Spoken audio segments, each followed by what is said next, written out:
Welcome to Guesstimators, the quiz that gets inside the brilliant and bizarre brains of Britain. I'm Andy Bush, and every week we try to answer life's biggest questions, like what crime does the public feel most comfortable committing?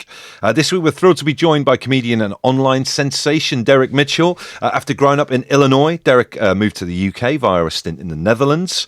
Since then, he's become a fixture on the comedy circuits in both London and Amsterdam with his online skits that have amassed over 500 million views, which is incredible. This March, he's performing not one but two shows at London's Soho Theatre, dark theatrical comedy show Goblin and stand-up show Double Dutch, the latter a high-octane exploration of cultural clashes between Dutchness, Englishness and Americanness. Derek, welcome to Guesstimators. Hello, thank you for having me. Two shows at one time, Derek? Yeah, I know, it's pretty deranged. I mean, because we have obviously a lot of stand-up comedians come on this podcast, and there's the kind of thing that you can learn a thing, you can cram to have something in your head, yeah. But then if you slightly deviate off and start learning something else, it can undo the thing that you previously learned. Does that not happen to you?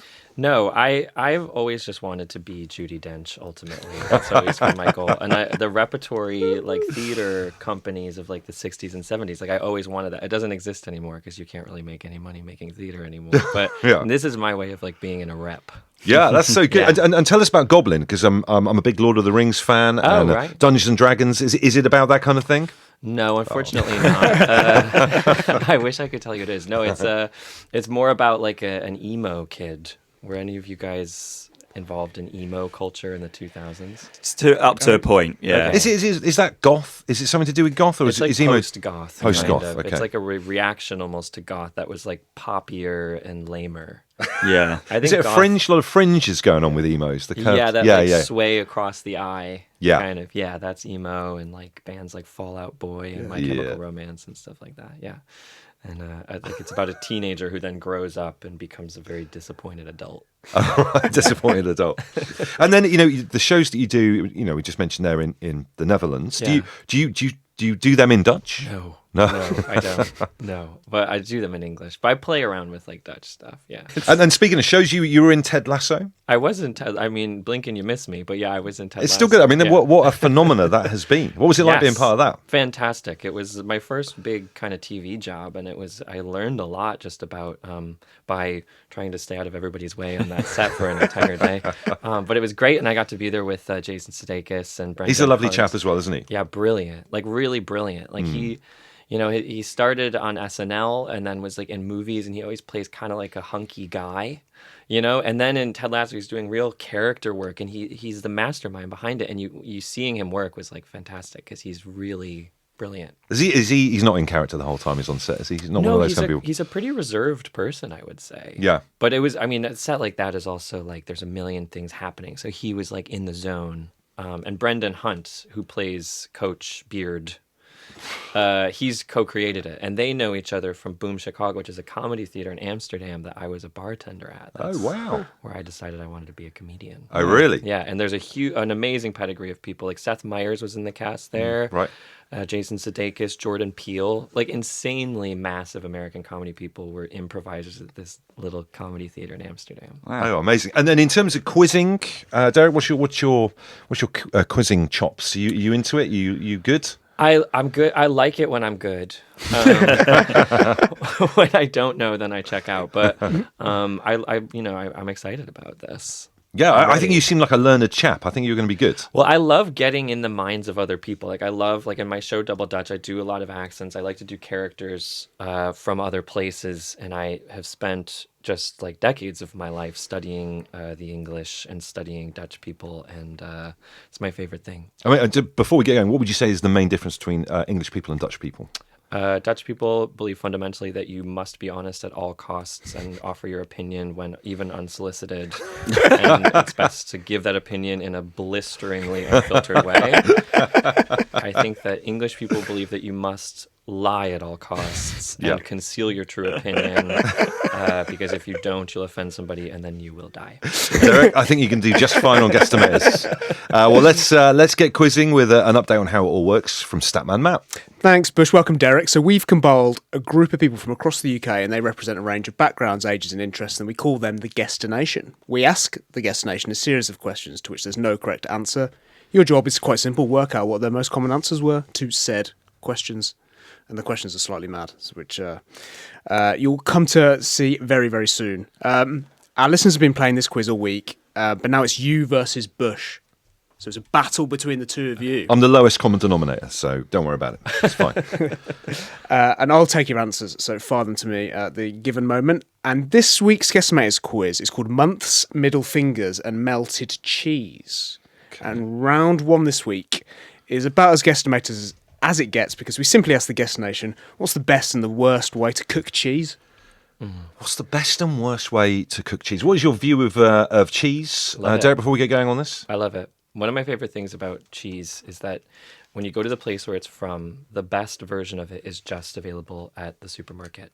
Yeah. So in Europe, people will shell out for cheddar cheese, and it's going to be a sad imitation of cheddar cheese, and it's going to cost €30. Here, you just go to Sainsbury's, you get the best red Leicester this country that money can buy. And that's beautiful. I love that. And the same for Dutch cheese, you know.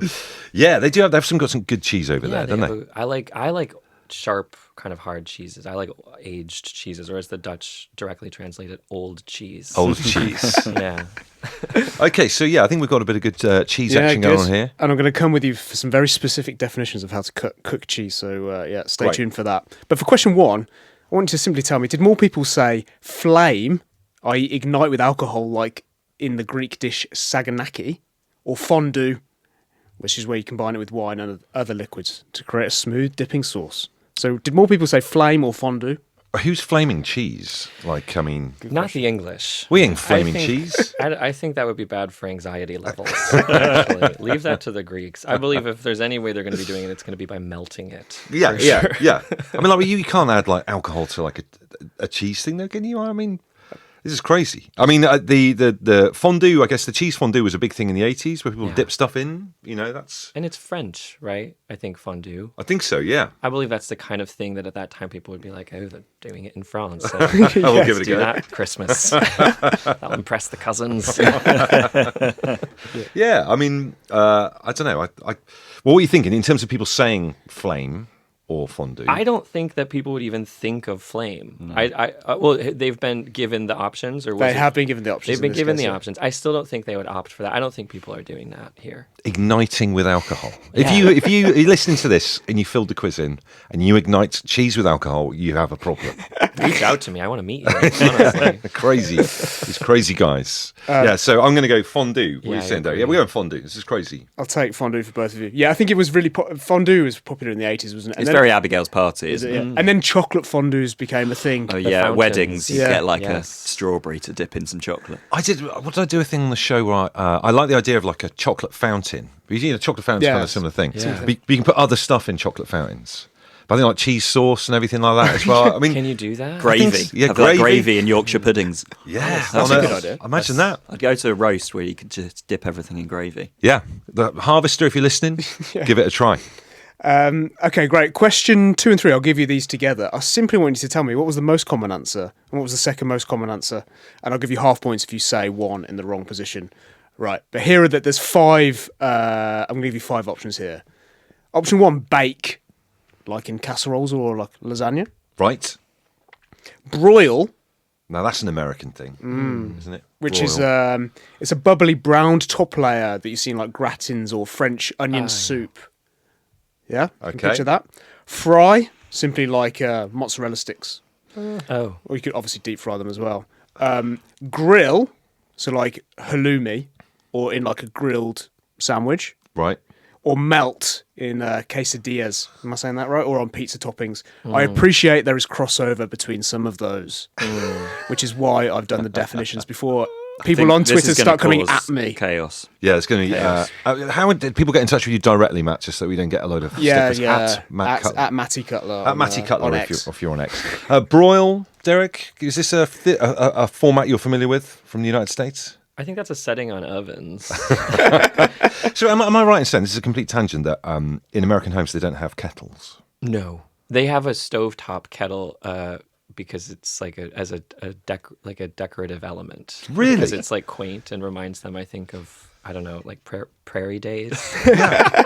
It's so weird. The reason I don't want to be like a name dropper, but we interviewed Dave Grohl during lockdown. Clang. But we could see into his kitchen, and I made a joke about him like having a cup of tea before we got going, and he didn't know what I was talking about because he said he doesn't even own a kettle. So I was like, "What? So what did you have for like a? How do you make a hot drink in that case?" Drip coffee. Drip coffee. People are connected to that by IV. They're taking that intravenously. It's the worst coffee you've ever tasted in your life. People are addicted to Diet Coke. They're drinking that nonstop dawn till dusk. Really? Getting big jugs of it at gas stations. Like by calling it in ounces as well, like a 40-ounce Diet like a Coke. 400-ounce. 400 That costs 99 cents. The fountain drink culture in America is actually really good. You'll see it here at Nando's, for example. Bottomless fountain drinks, take as much as you want. That's everywhere in America, and that's people's general approach to, I think, just drinking. Loading up as much as they can. Yeah, there is a thing, if you ever really want to have a thing that goes viral on TikTok and makes people really upset in the UK, is just a video of you putting a mug of tea in the microwave. Oh, yeah. And saying, "This is how I make tea. I live in Idaho." All of Great Britain will send you death threats. That's the key to Yeah, getting that's the traction. key, yeah. I knew I'd been doing it wrong. There is something weird, though. We were talking about this weirdly the other day, that I can't put my finger on it, but if you microwave tea, it's disgusting. Why is that so? If you, like, reheat a tea in a microwave, it's awful. I don't understand. There's some kind of science in there somewhere. I mean, microwaves just excite molecules, so I have to think it upsets the delicate balance Yeah. of the perfect chemistry of a kind of PG tip. Yeah. Oh, yeah, I mean, PG tips. Well, sorry, we do digress. Yeah, So, out of those 5, what would be the most common answer, do you think, Derek? Bake, broil, fry, grill, or melt? Well, I think what we're looking at here is just popular verbs. So obviously broil is at the bottom of the list because you didn't even know what that was. I don't even know what it is. So I'm going to go with, I think melt and grill are top 2 Yeah. for Okay. me. I'd say they're part of the same thing. I'm going to be honest. Well, Yeah. they're just things that people associate with cheese. Yeah. You know, anytime cheese is in a baked thing in a restaurant, in the description, it's going to be like melty cheese, you know? 100%. Yeah. Do you have cheese on toast? Are you a cheese on I toast love kind of guy? cheese on toast. It's so good, isn't Yeah, it? it's very good. I'm going to see. What are you thinking? Melt or grill out of those two? I think melt first. I think that's a universal association with cheese. I'm going to agree. I'm going to say, just to be different though. I'm going to go with grill. Okay. Derek's going to go with melt. Okay. Let's do that. Okay, I'll take grill, top answer for you, Bush. Yes. Melt for you, Derek. And you say, well, you can put grill second. I was Most going to common. put it second. Okay, yeah. nice. Yeah, I'm going to go. I'm going to go bake second. Baked. Yeah. Okay. So if you have cheese, a jacket potato and cheese, that's baked, isn't it? Yeah. That's baked. It's true. Yeah. Well, let's go with that. Is it not melted? Because it's I melting on top I would of argue it. that too. Baked is like baked camembert or something, isn't it? This is a hugely flawed round of guessing. you're- It's You're wild. We're going atting me legal, opening ourselves to legal issues after this. atting me in real life. Derek, I hope we don't drag you down with us. No, I love it. Thanks for sticking with it. Okay, I'm taking grill, then bake for you, Bush, and then melt, then grilled for you, Derek. Last question on this round. One person on the guest nation said smoke.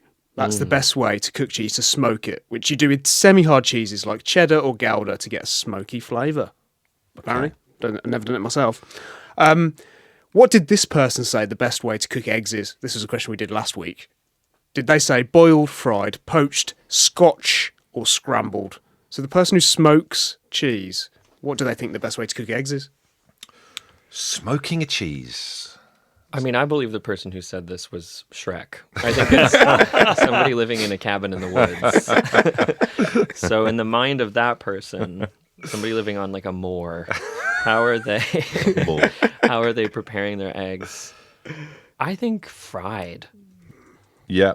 That's the most kind of rustic way to do an egg. Yeah. In an old kind of pan. Yeah. Old, like a frontiersman's Yeah, pan. it's a raw cast iron, yeah. Yeah, cast iron pan. Yeah. Like maybe a couple of like deer looking in through the window or Yeah. something. Yeah, or maybe, I think it might be right. I think it might be kind of they're kind of a fried kind of person. They like kind of massively affecting the outcome of a certain food through blasting it with stuff. Yeah. Fried? Yeah, I'm going to go fried. Okay, I'll take fried for both of you. Round done. Absolutely fired through that. You'll be pleased to know we've got a voice note from the person who said smoked. So we're going to play that in a sec, so you get to hear from them. Right, answers. Crickets chirping in the background. Answers are in. Did more people say flame or fondue? They said fondue. You both got that one right. Yeah, good Definitely. logic. I can tell you the second most common answer for the best way to cook cheese was grill. Oh my God. Bang on. From Well Derek. done. You put that top bush beat, so I'll give you a half mark for that. The top answer was melt. Oh. Hello. Derek's on a max. He's on the max. He's doing On well. a max. He played it down, but he's absolutely acing this. He is acing it. He's a hustler. I think he's put a lot of money. He talks himself down, puts a lot of money on it, and then absolutely cleans up. He's a hustler. But before I tell you the answer to question 4, I've got a voice note from the person who said smoke. I asked them why. Why smoke? Here's what they said. Hi, my name's Maddie and I'm from Shepherd's Bush. I just love that woody, nutty taste of smoked cheese. German beechwood smoked is my favourite. I love it by itself, with grapes, with crackers. I think it just adds a new dimension when it's smoked. It's like really rich and flavoursome. So if you haven't already got on the smoked cheese wave, what are you really doing? Wow. I've completely misjudged this person. This is obviously a poached egg. The famous moorland of Shepherd's Bush. She's talking about cheese the way that people might talk in special coffee shops about certain produce in Holland, in Amsterdam. Do you know what I mean? So, yeah, completely. Yeah, she's completely turned that one on its head, isn't she? She has, and her favourite way to cook cheese is scrambled, actually. Oh, Wow. Scrambled. To cook egg. You say cook cheese. I believe she's actually somebody who wants to cook an omelette and can't. Quite got it going on. Sorry, did I say cooked egg? Did I say You cooked? said the best way, her favourite way to cook cheese. Okay, I mean, sorry, it's- I meant egg, obviously. You all got that. But there you go, Derek and Bush. You didn't get that one right. But however, Derek, you want a 3 out of 4 after the first round. And that is great. Check you out. Great scoring on Guesstimators. Bush, you're on a 1.5, so it's still, still all to play for. It's close. Before we get into round 2, if you're listening and didn't play this quiz, make sure you sign up at guesstimators.com. Every Monday, the quiz lands in your email inbox, and you've got until 6 p.m. on Wednesday to tackle it. This podcast right here is the first place to hear the answers and whether you top the weekly leaderboard. And if you're enjoying the show, please give us a rating and a review. It really helps us to spread the word. Welcome back. Welcome back to Guesstimators. What have you got in store for us then in round 2, Statman Matt? So round 2 this week was inspired by a mild bit of road rage I had just before Christmas, because I had to express to a motorcyclist my displeasure without the use of words. So I gave him a hand gesture, and it was X-rated, let me tell you. Thumbs down. You may have to cut this out, Will, but it was actually this. Whoa. Wow. Yeah, is I don't X-rated. usually do that, but I don't know. Glad we got that on the cameras at Spotify. It's great. Yeah. Yeah, I was thinking maybe you were describing a middle finger as X-rated, but Yeah. I would argue that's like R-rated. Yeah. Indeed, There this you is go. X-rated what you did. Couldn't do that on primetime telly in America, that's for sure.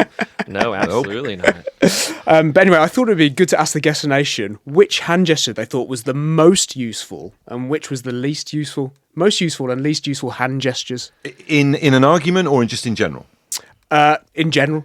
In life. Do you use hand gestures much, Derek? I think I gesticulate, but I don't know if I use these fixed ones. At first, I was thinking we were talking about emoji usage, so this actually blows the lid off of what I was thinking about this. So we're talking IRL, offline, the hand gestures we're using. Yeah. I don't use a middle finger, I'm going to be honest with you. Okay. I don't. Because I'm a pacifist. So if someone cut you up when you were driving, Derek, what would be your response? I haven't driven in about 12 years. Okay. But I think if maybe if I had matured as a driver, I would be throwing middle fingers right and left. Yeah. Now I'm just on buses, and my main goal is there to make nobody mad. Because you're a very calm guy, aren't you? You're quite calm. So I think think I so. can't imagine you getting like No. fired up and When I fighting. get fired up, I make impassioned kind of speeches. Do you? I like the sound of Maybe I it. do this a lot. That Yeah. politician's thumb. Yeah, that's my number one actually. This Do the ears in 4-score and whatever. That's always a good way to start. Gettysburg Address. Exactly. Yeah. But yeah, these hand gestures were IRL, as you say, Derek, but they do each have an emoji attached to them, which shows that they're obviously in common. So we're picking from a menu of different. I'm going to hand give you gestures. 6 hand gestures to pick from. Great. The first one was A-OK. You kind of see scuba divers did. That's what I associate that with. And do you know who else? White nationalists. Oh, really? Yeah. Really? Yeah. Oh, I didn't know that. It's true. Do you know that the weirdest thing you should say that is that I'm into board games. I'm quite a boring man. And I'm glad you said board games. it's funny you should say that.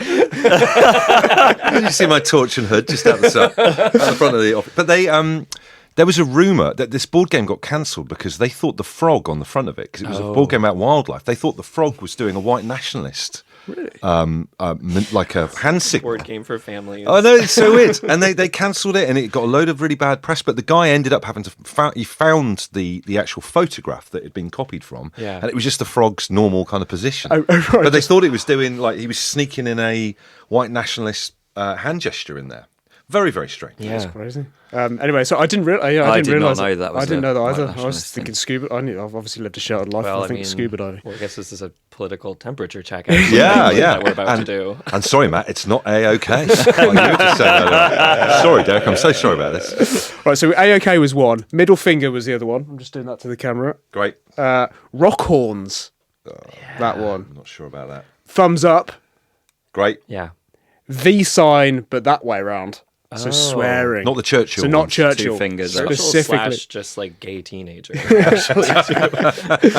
but it's the other way around. So it's Yeah. like it's a V sign, Yeah. and the one I did, which I've put down here as the wanker shake. Yeah. Did you coin that? I don't know actually. Send that to Apple. I like that. Yeah. The wanker shake. But anyway, we gave them those 6 hand gestures. Questions 1 and 2 in this round. What was the most common answer for the most useful, and the second most common answer for the most useful? Useful is the key word here. And again, I'll give you a half point if you say the right one in the wrong position. Most useful. So, okay, this is what I believe. I believe kind of cheeky, clever answer is going to be the middle finger, right? Because that's like, oh, yeah, it's the most useful one. Yeah, fuck off. Right? That's what everybody's saying. But I think, practically speaking, it is thumbs up. That's the one that everybody's doing all the time. Yeah. From the time you're a young child, maybe even nonverbal children are giving a thumbs up for some juice or something. You know, I think that's a universal thing. So I think it's down to those two, probably. Yeah, because I think anyone does A-OK, really, do they? Like, although if someone says, wait, is eating, say, how was the food? If I'm eating, I might do. Yeah, I think I would sooner do a thumbs thumb up. up, yeah. Maybe that's cultural too. Isn't it weird though? The change up from 1 thumbs up to 2 thumbs up is just someone who's got like Paul McCartney. Isn't serious problems. Yeah, yeah, that's sociopathic. to be Cuckoo, putting cuckoo. thumbs up, yeah. I agree. I agree with Derek. I think the thumbs up is, you know, out the window from a trucker if you've let them out again. You know, I mean, on the motorway, or a bus driver. Yeah. that kind of thing. So thumbs up. Yeah, Number one. thumbs up. Most common answer for both of you. I think so, yeah. Okay, I'll take that. What about second most common, most useful hand gesture? I mean, no one does the V's. You don't really do the V's at anyone anymore. No, I don't even know about this. Is a Yeah. pejorative thing to do. Yeah, it's like I remember when I was at school in like the 90s. it was really that was popular. Oh, you just like if you wanted to okay. say yeah, fuck off. I think it's still a bit like football terraces. That and the wanker okay. sign are Yeah, probably yeah. used the most, aren't they? It's like, Is it's it a an bit urban cheeky, myth? but it's not really aggressive. Is it an urban myth that obviously during like the Battle of Agincourt they would cut people's fingers off of the bowmen, and which is they would do the fingers to show that they still had their fingers in. Is it Henry. Agincourt? Is that an urban myth? Second most common. I think it's the middle finger. I think that one.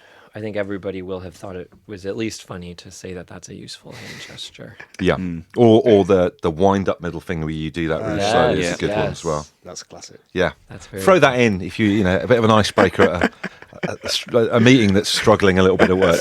Yeah. Yeah, I'm going to agree with Derek on both of these. I think it's Okay. I think it is thumbs up, then middle finger. Yeah. Okay, great. I'll take thumbs up and middle finger in that order for both of you. Last question on this round. What was the most common answer for the least useful of those? A-OK, middle finger, rock horns, thumbs up, V sign that way round, well, swearing way round, and wanker shake.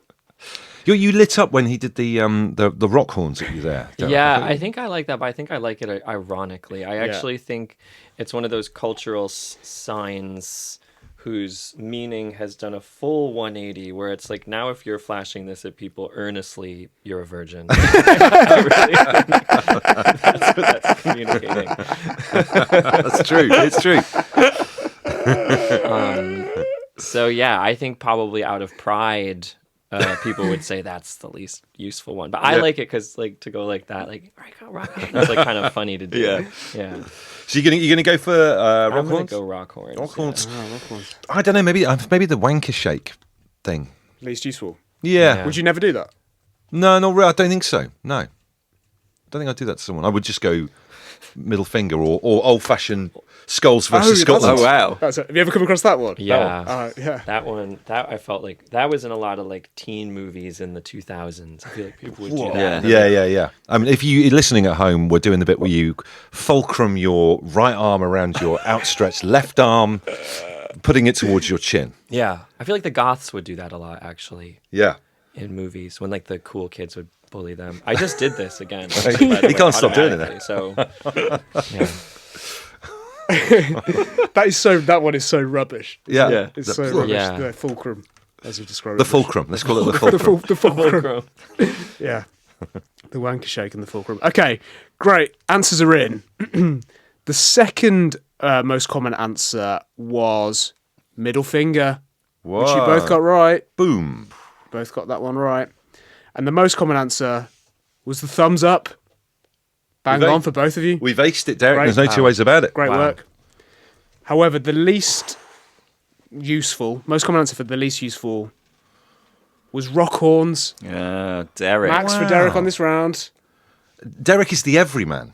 He knows the mind of the British people. Wow. Incredible. There you go. And that means after round 2, Derek, you're on a 6. And Bush, you're on a 3.5. Already the best score of the series. Already the best score of the series. That's Yeah. still around. Even to if go. you were to get up and leave now, Derek, you've got the best score of the series. Yeah. Wow. We're giving you the option to do that if you want. Just call it quits. I'm joking. Right. Storm him out of the studio.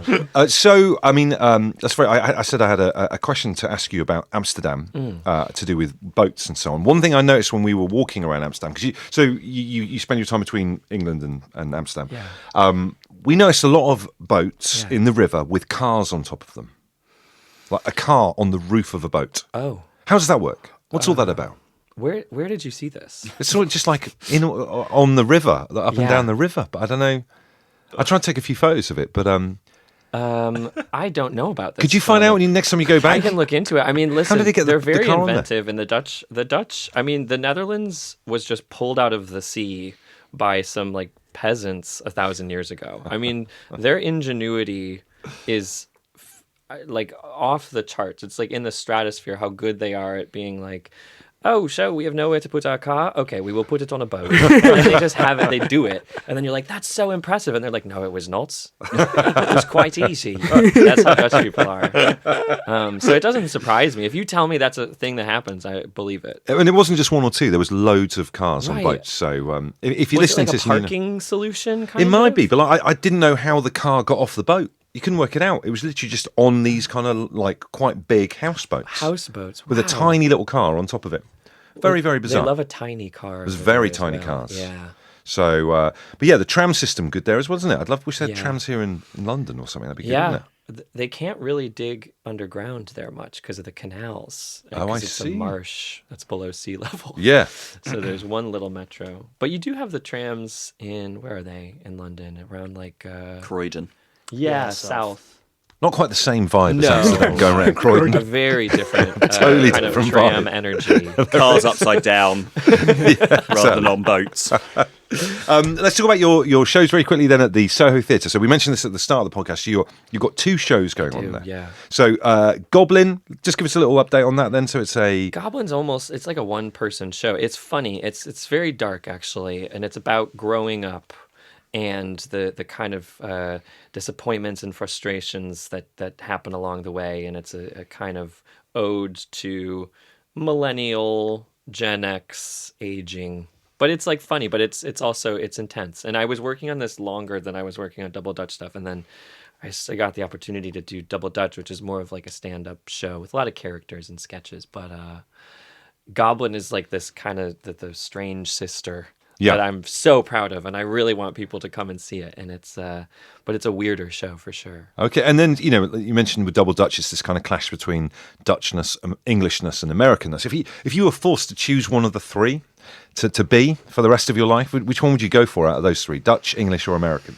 You have to choose a side. I love elements of all three. I do think that in some ways, on the whole, but it's impossible to paint in broad brushes. The minute you try, you realize everybody's actually in their own way unique. There's no Englishness that applies to every English person. But I think the Dutch are the most emotionally unencumbered because they really don't care. They genuinely don't care what you think. Yeah. They'll tell you what they think, but they're operating on the assumption that you don't care what their opinion is. So that's why they're saying it to you.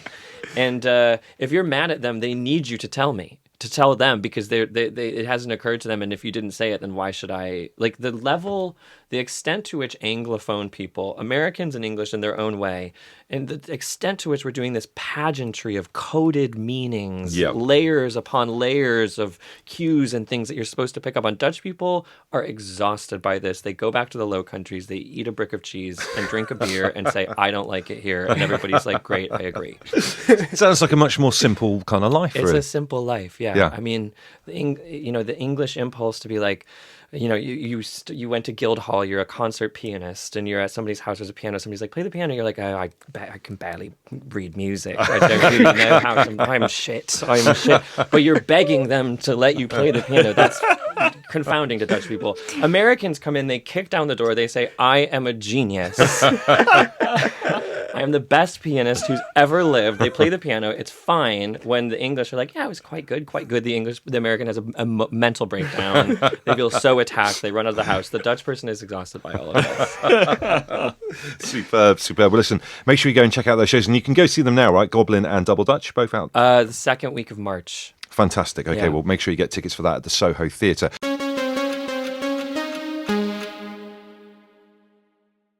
Right, it is time for our final round. What do you have for us, Statman Matt? The final round this week is effectively a part 2 of a round we did a few weeks ago. Back then, we asked the guest nation if there were an 8th day of the week between which 2 days they'd put it. This time... Milo Edwards nearly had a nervous breakdown about it. He did. But this time we asked them if there was a 13th month of the year between which 2 months they would put it. And can I just ask a technical question? Yes. Yeah. Does this mean it prolongs the duration of that season?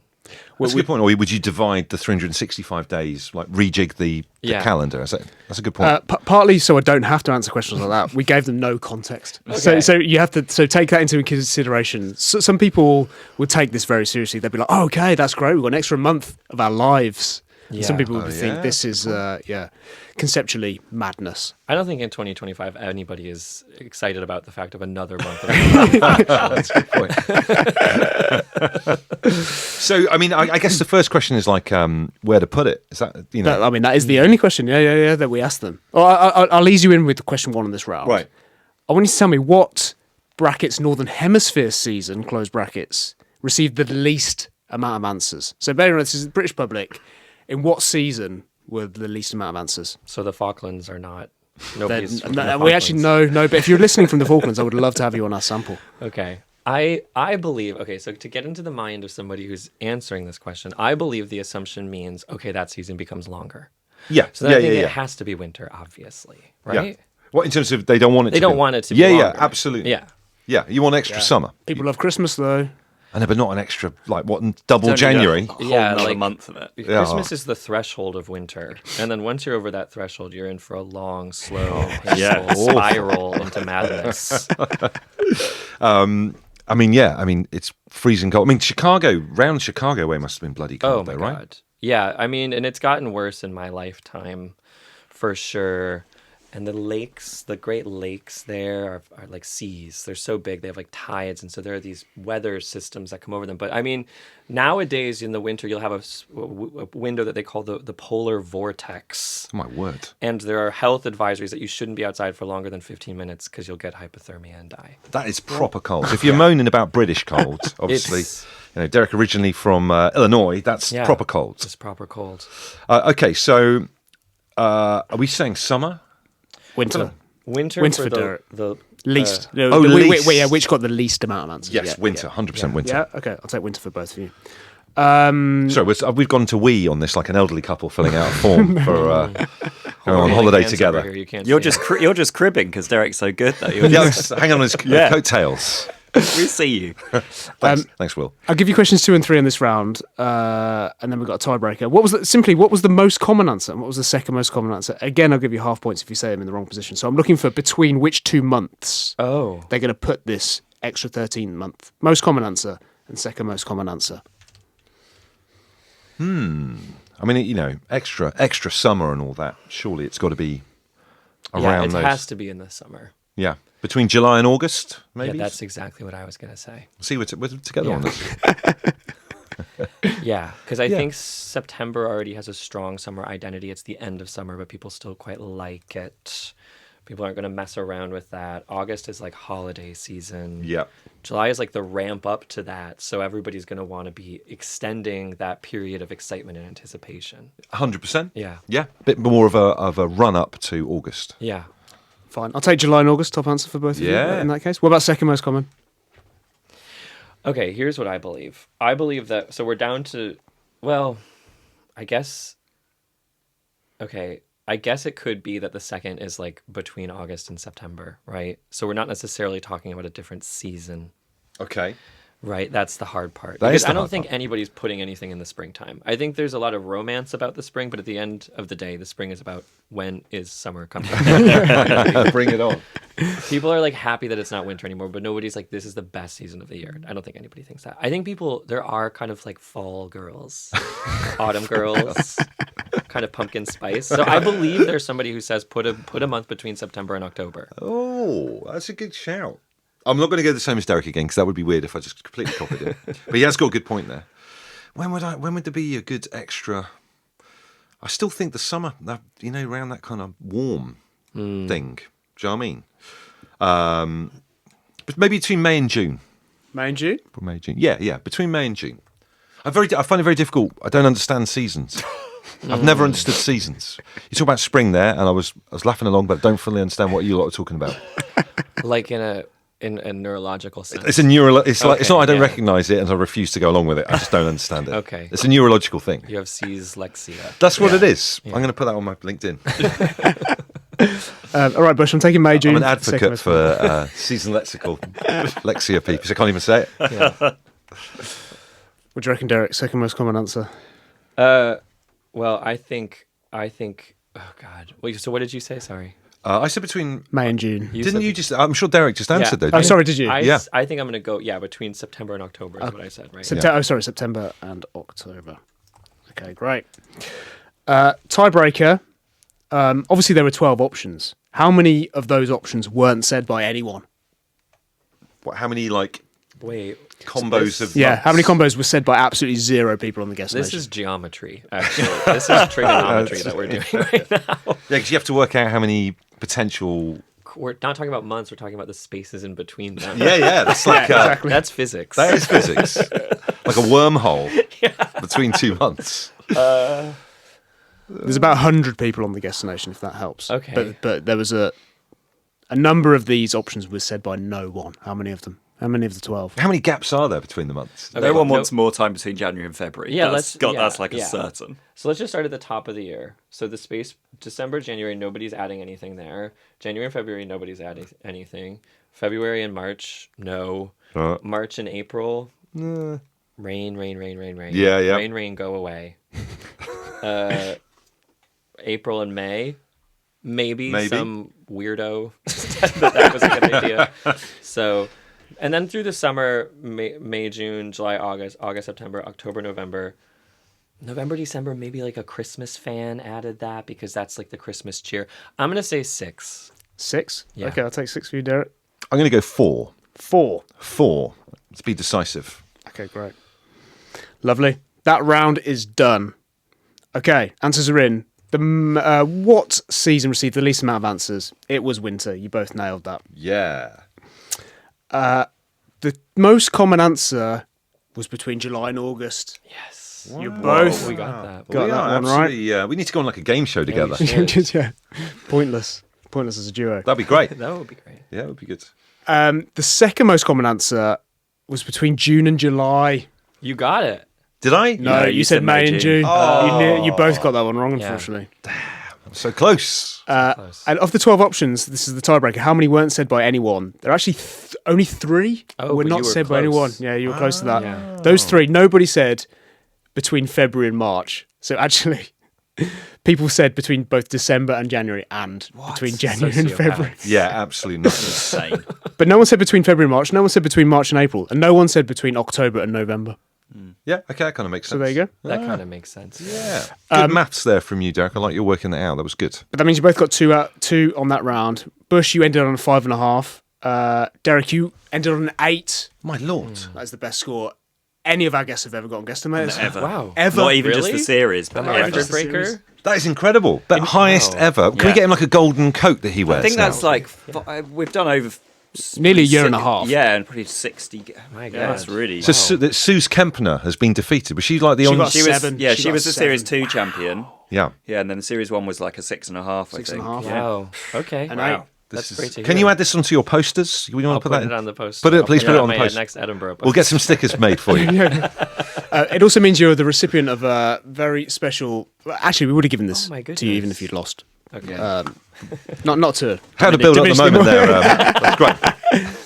This is Guesstimator's beautiful. mug. Guesstimator's mug. What about No that? expense Thanks, spared. guys. I love it. Do you have fancy mugs in your house that have particular memories attached to them? Good mugs. Yeah, I do. Yeah. What would obviously now your favourite one is the Guesstimators one, but what would be your other notable mug that you I have? had, living far away from my family, when I turned 21, everybody wrote a beautiful little note on a mug wishing me a happy birthday, and it is all rubbed off.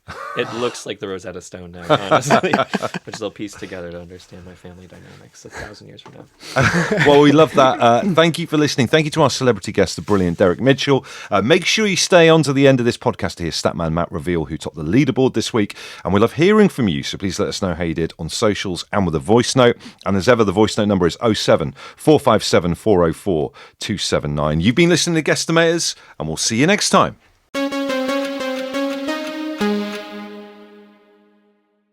Hello, Guesstimators. It is Statman Matt here, bringing you what you need to know whether you topped the leaderboard this week. Very high scoring week. Average score of 6. Might be a record. I should go and check that actually.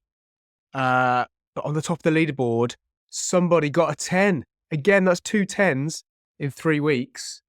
But there was only one person who got it. So that person was, drum roll please, Aaron Tyndall. Aaron has been playing for a year now and just absolutely smashed it. 2 minutes, 50 seconds it took him to complete it, and he got every single one right. Aaron, congratulations. It is very difficult to get a 10 and very difficult to top the Guesstimators leaderboard this as we get bigger and bigger. So congratulations. I will be in touch with you soon to get your prize and gold Guesstimators pin badge to you. Wear it with pride, please, and send us a photo. Thank you for listening. How good was Derek? Give him some love as well on the socials. But that's it from me. I will see you next on Monday's bonus round.